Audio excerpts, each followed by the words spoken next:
How different is this production compared to the ones you did last year?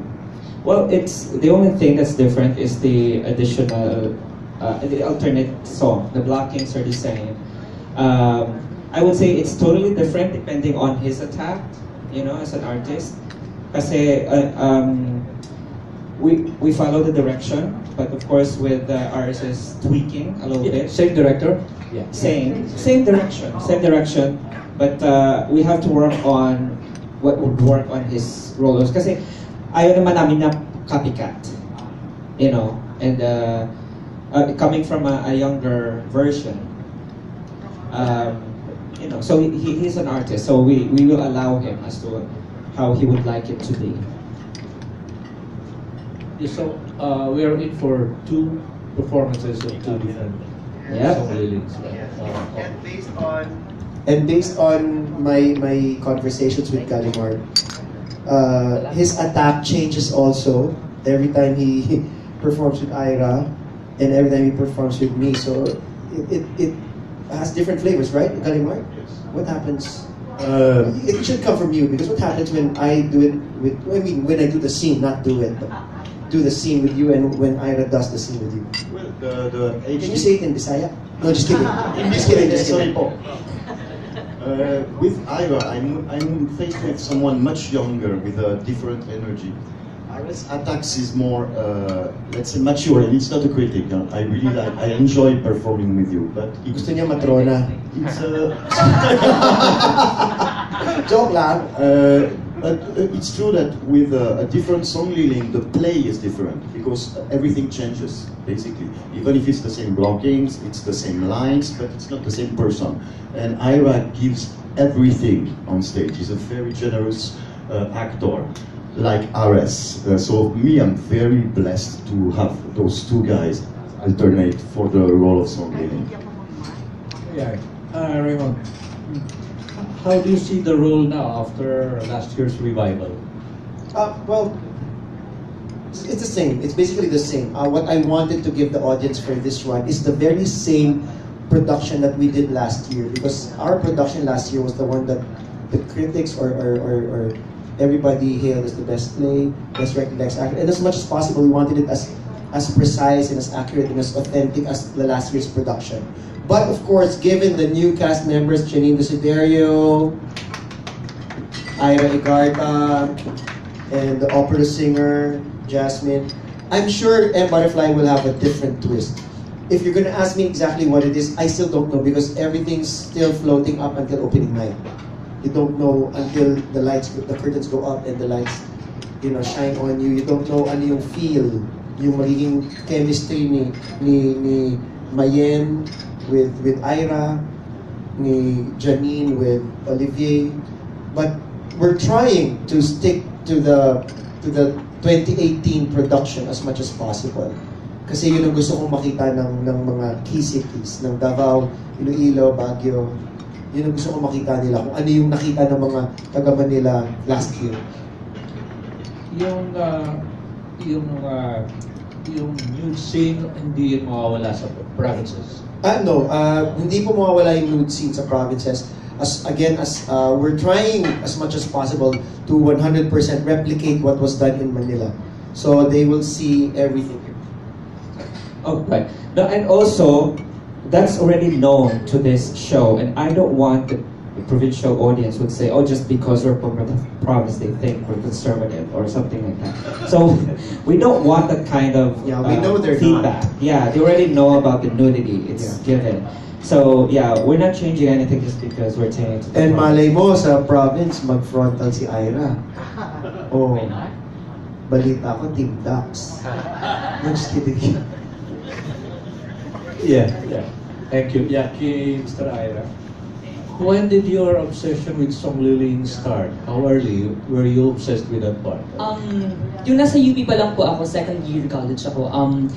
Every time pumapasok ako sa foyer, nakikita ko yung yung M Butterfly starring Aris Francisco. Sabi ko, oh my God, ano gusto ko to? Lagi na nakaka-catch yung attention ko every time pumapasok sa foyer. Then, nagkaroon ako ng directing classes Tapos, sinuggest ng isang friend ko na why not direct the M Butterfly. Tapos I read it sa library. Tapos sobrang na-catch niya every word na ginamit ni David Henry Wong. Na-catch niya yung attention ko. Na, oh my God, I love it. I love how intelligent Song Liling is. How gaano siya parang snake na kung paano niya pinapaikot sa kung paano pinapaikot si Gallimar sa palad niya, ganun. Like, then, I directed it, tapos nag-start ko nang minahal siya. Tapos nakita ko pa yung mga clips ng mga videos from the past productions, and I watched then yung movie, si John Lone and si yes. Tapos nagsimula na talagang yung obsession ko for the role na, oh my God, once na magkaroon ng production sa Philippines ng M Butterfly, I'll grab it, no matter what will happen. Na-discover ko yung role na Song Liling ng 2015 na second year college ako. Ay, hindi mo napanood yung early productions? Yung... Hindi yata siya pinapanganak. Ah, hindi ba? Hindi. Hindi ko po siya pinapanganak doon. Nung Song Liling, nung 99, what year were you born? 1996. So, wala pa. Pinaplano pa lang siya. Yeah, last question. What is in that role that really got you to really aim for that part? Sorry? What is in that role that... What is in that character? Okay, I'll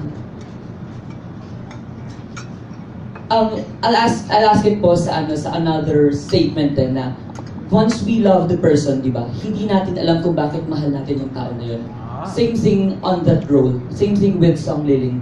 Bakit ko siya minamahal? Because I don't know, bakit parang finifeed niya yung love ko for theater, finifeed niya yung love ko for arts. Bakit gusto ko yung role? Bakit every time I'm on stage, every time I'm rehearsing, every time I'm reviewing my lines, gusto ko na, oh my God, I'm doing Song Liling na bakit ko ginagawa to? Because I love it. That poster still there. You said your first encounter with it is a poster. Yes. Nandiyan pa rin po sa... Actually, they put the posters of their parang mga hit productions.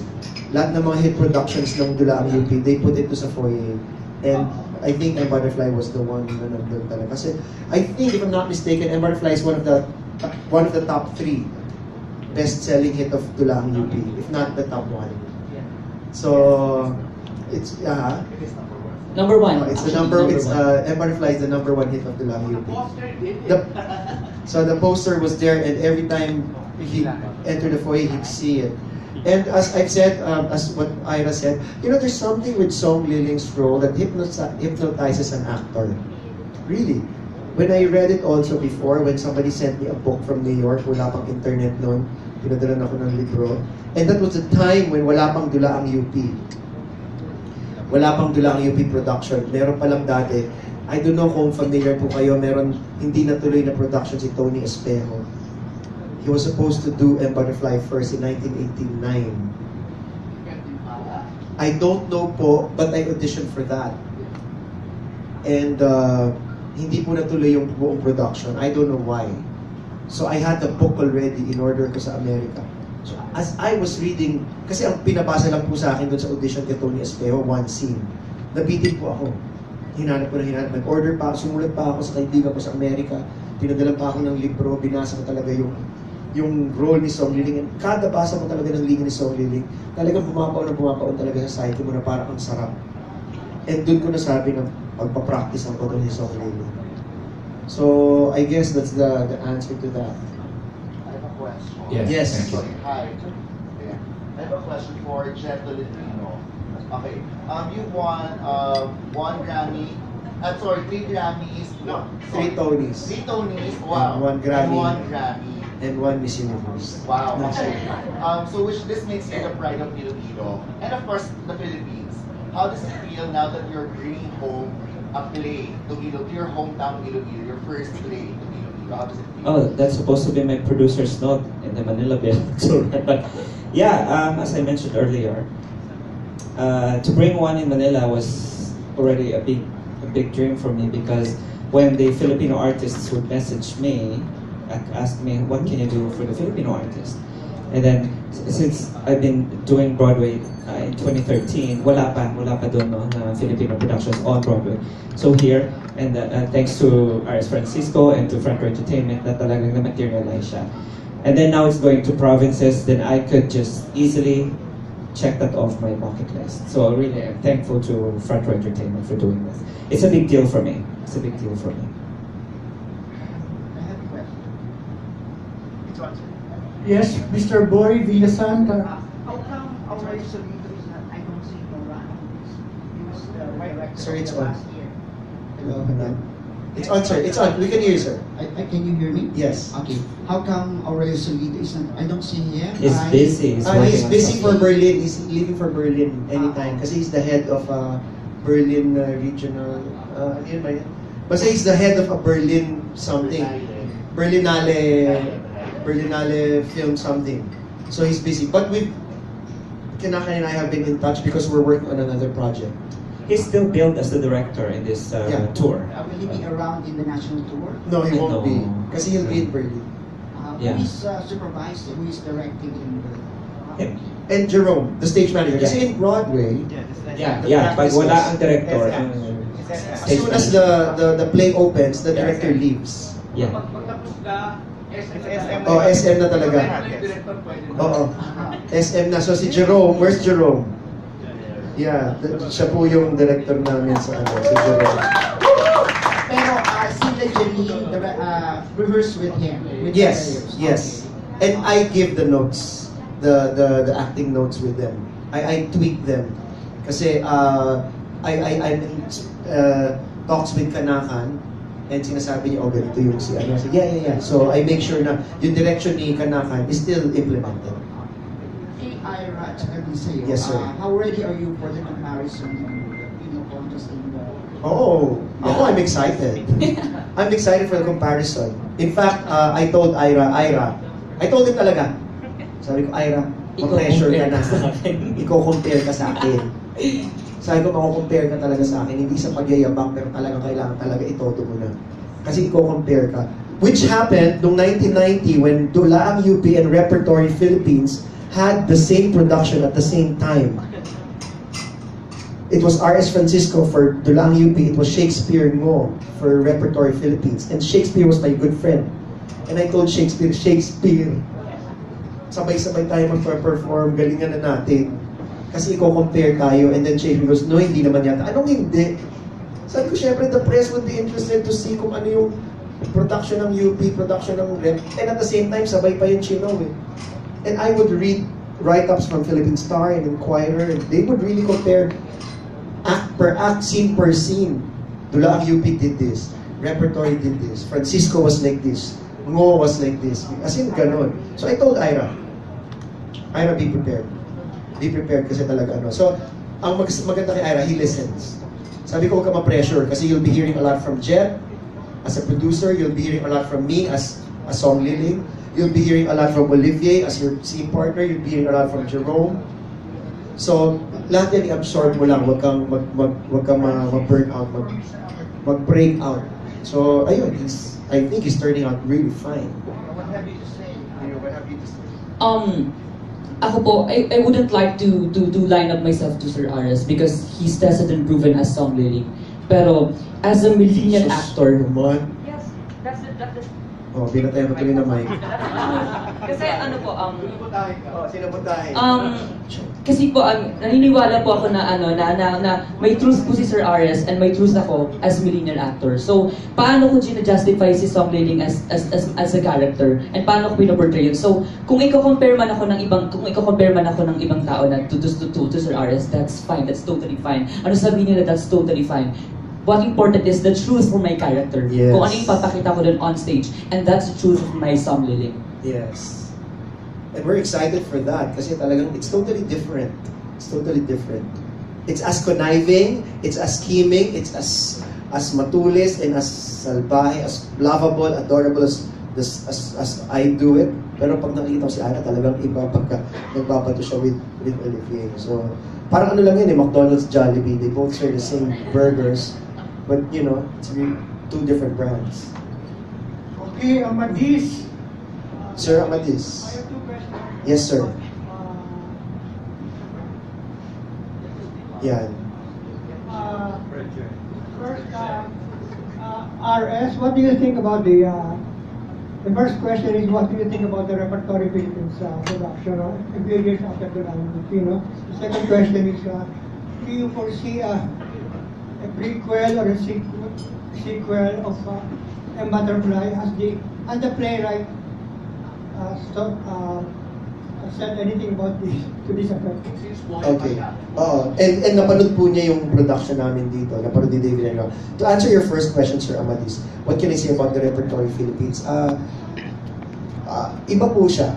Ibang-iba talaga. Kasi napanood ko siya kasi nung time na may isang show yata na nag-extend sila. So I had the chance to see it with Shakespeare. And I called him. Sabi ko, Shakespeare, I'm watching you. Sabi niya, ako nakakapano. So I liked it. I really liked it. It was my first time to watch M. Butterfly. Keep in mind, as an actor, you don't get to see your show. So you don't know when every time I do, nung sa UP, nung sa Dulang UP, nung gagawin ko yung play, tapos may lalapit sa akin, RS, ang ganda ng show, ang galing mo, I'd always say thank you. But deep inside, I'm like, ano ba yung tsura ng show? Hindi ko nga napanood. Kasi you're there on stage, you need to see it from afar. So when I saw Repertory's version, I never saw our version because I never had an alternate. When I saw Repertory's version, it blew me away. I really loved it. Ang galing ni Bibot, ang galing ni George Ortol. George Ortol was the one who played it. Ang galing ni Shakespeare. Ako, I loved it. So I don't know kung bakit ganun yung mga reviews, but I really, really loved it. So that was the first time I saw M. Butterfly. And now, I was telling Jet niya, with Ira as Song Lilong, mapapanood ko na yung play natin. Sabi ko, thank you, Jen. Makapanood ko na kung ano yung itsura ng mga abanin ko na nagbubukas-bukas. Ano yung itsura ng mga korogo, nanginginig. Yun. So, there. Did you find it tame?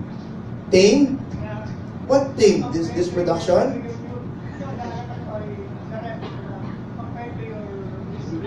Okay.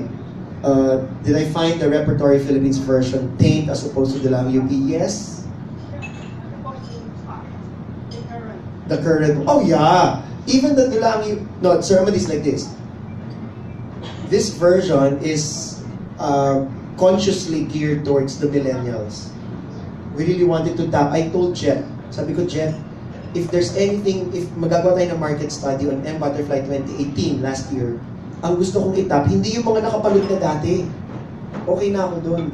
Ang gusto ko matap, yung mga bata, yung mga hindi pa pinapanganak ng mga panahon na ginagawa ko, yung mga millennials, yung mga IG babies, yung mga nagti-TikTok, yung mga gumagawa ng mga Snapchat, yung mga bloggers, yun ang gusto kong itap. So I told Kanakan, sabi ko, Kanakan, when we did it in Dulang UP and also in Repertory, it was so sparse. It was literally minimalist. Our budget was literally less than 50,000 pesos for props. Because we only had that divan and one lantern and one tea set and that's it. And one round. I want this to be complicated. I want this to be visual. I wanted to lagang a feast for the eyes na gusto kong pumunta on stage at mag-Instagram. So we set a meeting with Octavid and yun talaga sinabi niya, I want fans opening and closing, fans moving away. I want the lights doing this. Noong time na we did it for Dulang UP, the lights were very simple. Mga ganun-ganun lang yung lights namin. Even the costumes. I don't know kung napanood po niyo yung 1990s. Kung pinanganak na po kayo nung mapanong yun. Pero yun yung time na nakikita ko na sobrang simple. When I look at the photos of Dulang UP, M. Butterfly, my God, ganito lang kasimple. Grabe na pa. Isang para lang na maliit, tapos kami daw ni Sir Ben Cervantes. Eh ngayon, kung makita ko yung mga photos nito, pang Instagram. So this production is entirely different from Dulang UP and Repertory from before. And to answer your prequel or sequel, I don't know with Sir David Henry Wang po. I think I'm not in the, wala po yata ako. He mentioned something to the effect of because after the death of Shu Pei Pu, And Gallimard is still around actually. He still goes to other countries where a butterfly is being shown, and he introduces himself as I am the guy, and he gets free drinks. Yeah, we will try to invite him for the Manila run, so you'll get to meet the real Rene Gallimard. Yeah, because David is still paying a percentage of the show to them. So, well, maybe when he's dead, I don't know. That's gonna be my surprise for you, Sana, but madaldal ako. And by the way, the real Gallimard. Oh yeah, trivia. Olivier grew up in the streets where Gallimard lived. Bernard a block Musico. away. So that's. Also, the actual Gallimard in life, his name is Bosico. We have the same birthday. Well, 30 years earlier than me, but we lived literally a block away from each other. So it kind of weirded me out when I did research. I was like, oh God, that's too close to home. But it's interesting. And so I'm kind of, yeah, it's weird to meet him. Wow. It's uncanny. Can I just say, Okay, these three gentlemen here asked more or less the same question. Having been in the business for years, I can tell you that we can't change the author's words, right? So we can do 100 productions of Butterfly. You cannot change the author's words. We were very lucky with this one. We had Kanakan directing us. The man is gifted, but he's also very difficult to work with, but he's a gifted director, there's no question. Now we've kept the essence of what he did. But I can tell you, when Mr. David Henry Wong came here, he said a very, very interesting thing. And it's interesting that a lot of your questions have been to these two song lilies. He said to me, in New York, when it opened, John Lone, you never believed he was totally a woman all the way through. And he said it's essential that the first act you believe that Song Lily is a woman. It's only 2/3 of the way through the second act that you begin to get hints that he could be a man playing a part. And then of course in Act 3, he has to come out as a man. And he said John Lone was always vaguely a man. In London, I saw the production with Anthony Hopkins many years ago. It was cold, it was minimalistic, there was no emotion, no warmth to the piece. And that Song Lilong was a Singaporean actor, and he was female all the way. Even Act 3, he was still a female. David Henry Wong said to me, I don't think I've actually shared this with Jet yet, he said he was stunned at our production because he said Jet Tolentino got the woman in the first act, the woman in the second act, and the man in the third act. And he said very few actors achieve that. And actually he won Best Actor, so he deserved it. And yeah, thank you. This young man here, we've been watching him in rehearsal the last couple of weeks, he does the same. He gets the woman in the first act, he gets the woman in the second act, and by the time the third act comes, he's a man. So however they play it differently, you know, actors are always going to add their own bit to it. Yes. Same words, same production, they're going to be different, but they're going to be brilliantly different. Come along and see it, guys. Thank you for that anecdote. Thank you for that.